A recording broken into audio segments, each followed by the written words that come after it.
Okay, so we are live now. Welcome to another episode of Entab CampusCare EdTalks, an exclusive platform where we invite in pioneers from the education industry to share the years of experience and insights with us. So before moving forward, let me introduce you to Entab. With an experience of more than 2 decades, Entab has been associated with over 1,500 schools across India, evolving them to become new age digital campuses by providing them mature and futuristic ERP, CRM, and mobile apps. In today's session, we'll discuss that how can students overcome body image issues. We'll understand that social media is covered everything in filters and set unrealistic expectations of being perfect. We'll also learn that how can we commenting on someone's body type, shape, size or color can lead to bullying and it needs to stop. So to discuss the same we have Miss Hemalatha, Principal, Delhi School of Excellence, Manikonda, Hyderabad. Ma'am has been serving the education industry from past 9 years. She's also a trained classical dancer. So welcome to the show, ma'am. Happy to be here, Megha. It's my pleasure. Good Pleasure is, afternoon, everyone. pleasure is ours, ma'am. So yeah, ma'am, starting on. So we all should be thankful to our body. After all, it is taking us sound and healthy through a whole pandemic.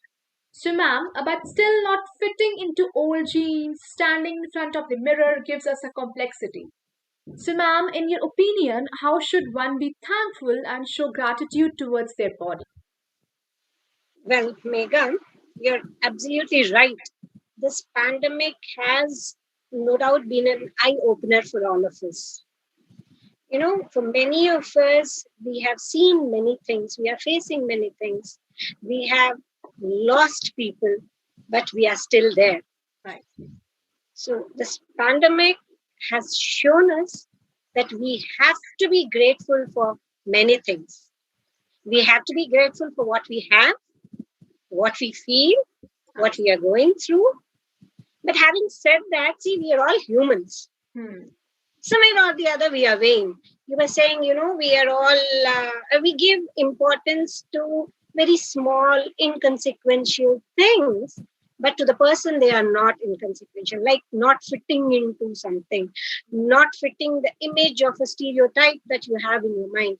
At one end, we are living, we are thriving, we are surviving, we are lucky. But at the other end, somewhere down the way, we are also, bothering about things that actually we needn't bother about. For humans, there are, for all of us, in fact, there are negative aspects as well as positive aspects. Right.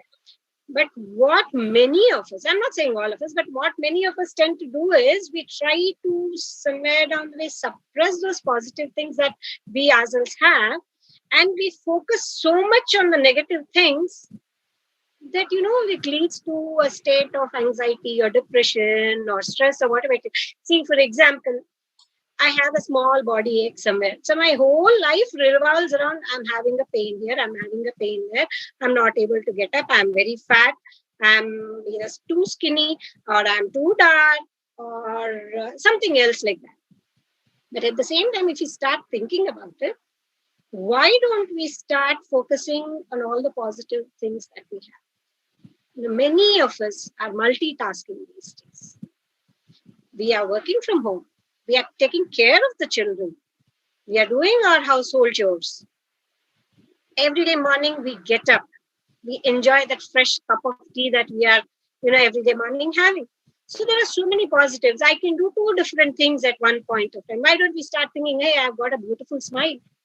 Small things like I have got wonderful teeth. I have got a wonderful sense of hearing. My eyesight is very good.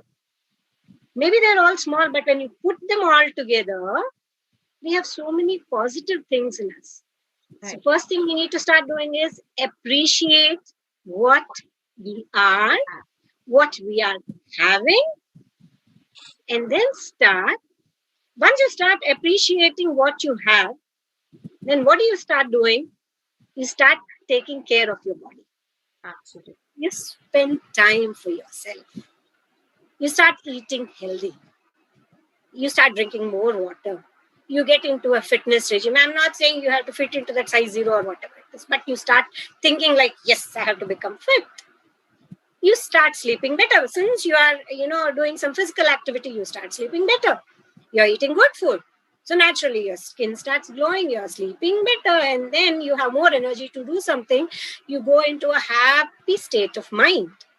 Now, when you're in that happy frame of mind, I don't have to be a doctor to say this, but when you're happy, naturally your blood pressure will be better. Yes. And naturally, your immune system will become better. And then you will start fighting whatever you have with more positivity, more energy.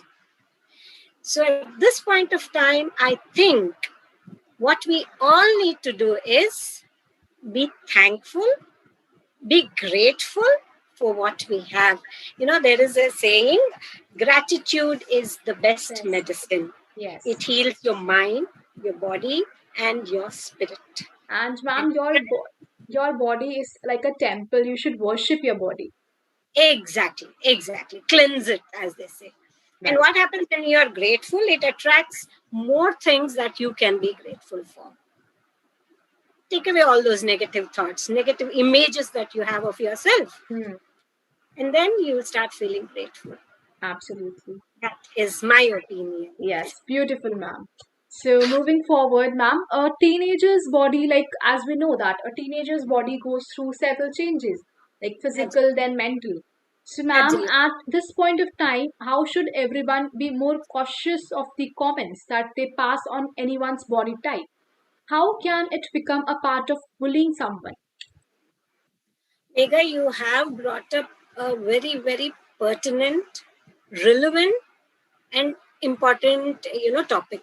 More so these days because, we are bombarded with so many stimuli from outside environment. Yeah.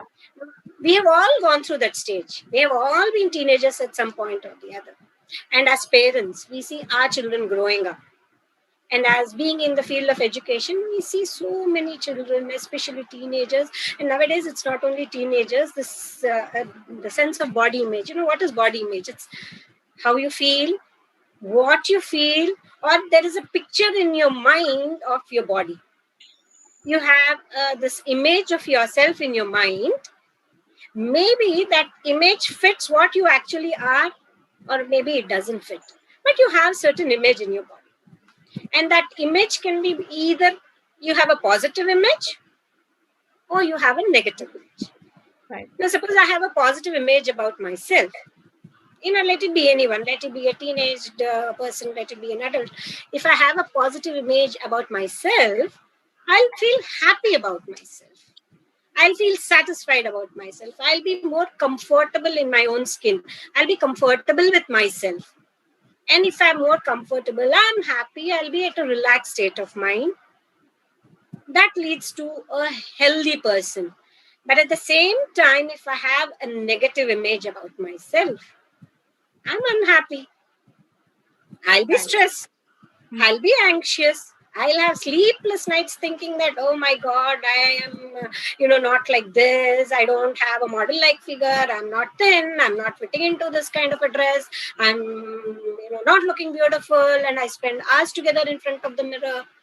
I get scared to go out. I get scared to mingle with people. I'm shy. Your body language is shy. Everything about you will be a step back. Now, there are many factors leading to a negative body image or any body image. Let me not say negative body image. There are many factors that help us have an image about ourselves. Your family, your friends, your peer group, or your social background, cultural background that you come from, or like you said, teenage, puberty. Now, puberty is one such stage where, you go through so many changes. And that's natural, that's okay. Those changes are important and necessary, ma'am. Yes, they are necessary. And you know what happens? Some of the kids handle it very well.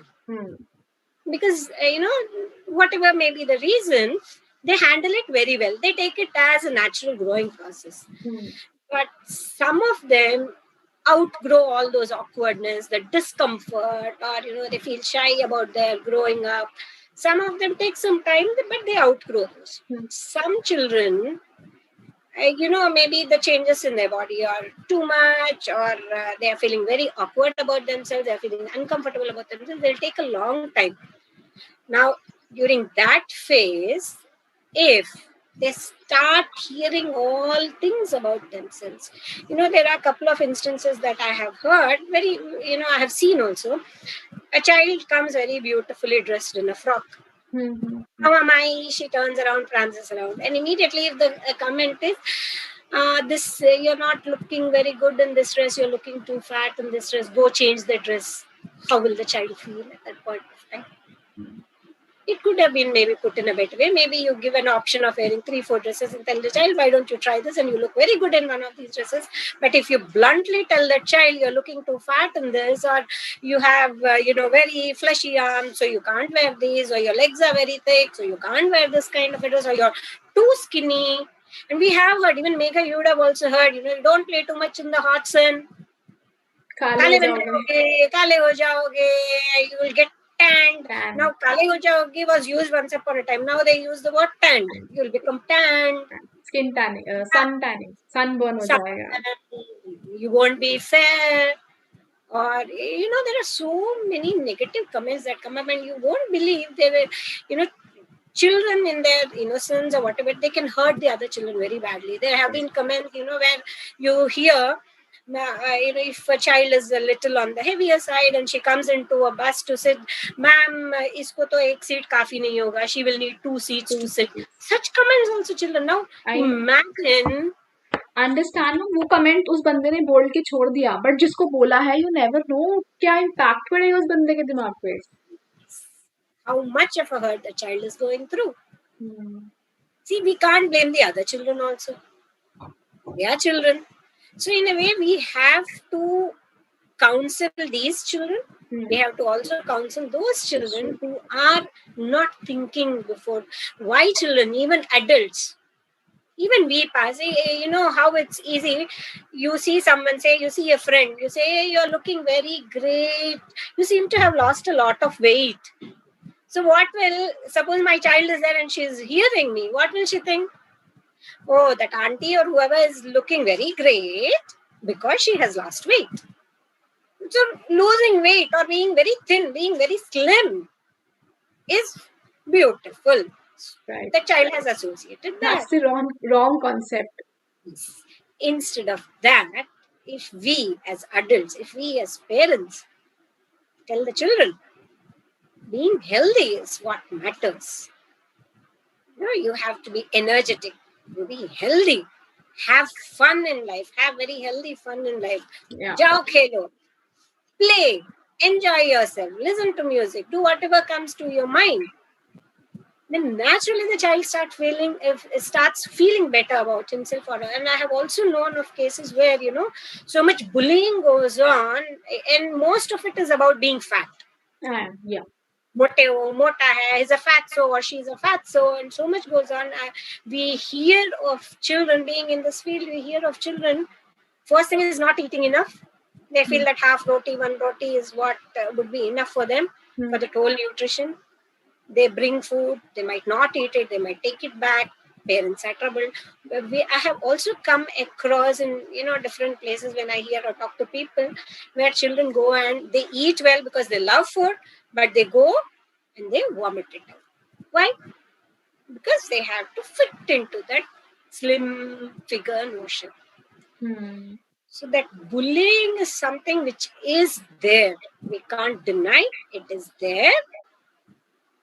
But we have to help these teenagers or children realize that the changes that they're going to are normal. They'll outgrow those, but at the same time, they have to take care of their health. Yeah, absolutely. And you show practical issues about everything. You tell them you exercise, you eat well, you follow a proper regimen. Don't go on these fads and diets. Every stage, your body needs certain kinds of nutrients. Eat them, play, sleep.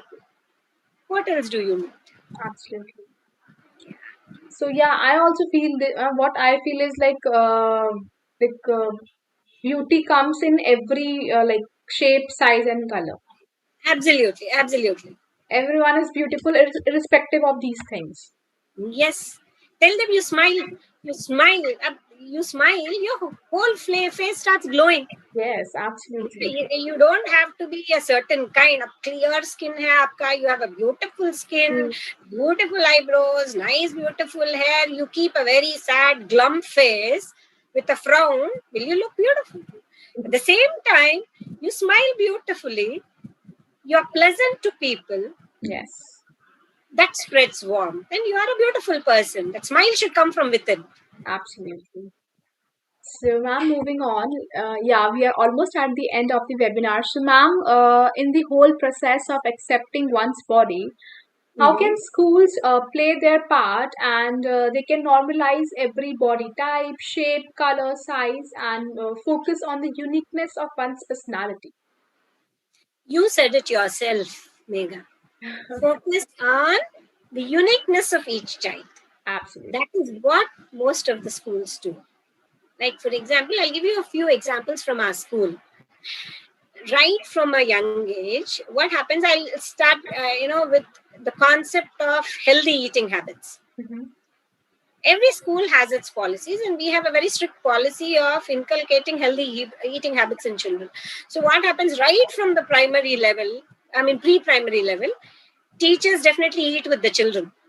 They eat with the children, and when they are eating and when the children have their snack time or during their lunch time, they keep talking to them about healthy food. So there have been a couple of instances where parents come to us in a very happy state of mind. They say that they offered some junk food. I don't want to name what junk food to their pre-primary kids, and those children commented that no, my teacher said this is junk food, I'm not supposed to eat that. So that eating habits, good eating habits, we inculcate right from the pre-primary. Schools can do that. Hmm. And in one of the other what we do during the lunchtime is most of the teachers sit with the children. Each teacher is there, so they engage them in a discussion. There's nothing like you're a teacher, so you have to be very strict and look like this and not talk to them. They engage them. That is a wonderful time, and they have beautiful conversations. And children these days are very smart. They know what is real, they know what is fantasy. Right. So a lot of time is given for them to discuss, and we give opportunity for children. We focus on their individual uniqueness. In the sense, what we do is, even the teaching learning process that goes on in the classroom, a lot of activities take place, say like seminars and role plays, rhyme, recitation, singing. So many activities are there where teachers make a point that they give opportunity to all of them. If not today I can't give opportunity to for everyone, but by and by each day few children are picked up, and then few more children, and then we have assemblies wherein opportunity is given to all the children to come and participate. So healthy discussions, you have lots of activities in the school wherein children are given opportunity and focus. See, beauty, just having an image about a beautiful figure is not beauty. Hmm. You're talented, you can sing beautifully, you draw beautifully, you can speak very well. That is your personality. So focus on the overall personality of a child. You're so good in all this, you can do this, you can do that. So that little bit of working on that, you need to, once the child starts feeling good about himself or herself, see, I can do so many things, I can recite beautifully, my role play was appreciated by the whole class, everybody thought I was a very good actor. So what, you start feeling happy about yourself, and then you start taking care of yourself, right? So there are umpteen different ways wherein the school can definitely focus, and wherever there is bullying, wherever there is teasing, we come down very heavily on that. There is a no bullying, no teasing. See, teasing goes on. We can't stop it. And Right. teachers or elders can't be there everywhere. Hmm. But the moment and constant counseling is needed for children. Right. We bring experts from different fields so that they talk. If I go and tell my students about something related to the medical field, you eat this way, you're so healthy, you're so good, maybe they won't receive it so well from me. But the same thing, I bring an expert. Hmm. The expert speaks there, they will listen better. Similarly, a happy state of mind and things about anxiety, stress, adolescence, they will listen to us. But the same thing, it comes from a psychologist, they are more receptive. So we have continuous classes. Schools can do that. They can bring in experts. They can have constant, frequent, not constant, frequent sessions with these experts. Teachers themselves, children listen to their teachers very well. More so, they will not maybe listen to their parents. Yes, they listen to their teachers. So engaging them in healthy discussions and making the children feel good about themselves and working on their positives, that will build happy children. There they can start building on their good positive body image of themselves. So yeah, so thank you so much, Hemlatha ma'am. Thank you for sharing your views on such a sensitive topic, and it was great hearing you, ma'am. Pleasure is all mine, Megha. No, ma'am, pleasure is ours. Thank you so much. So much. Have a good day. Have a good day, ma'am. And yes, to all our viewers who are watching us, do subscribe our channel for regular updates. Till then, stay happy, stay safe. Bye bye, everyone. Thank you. Thank you.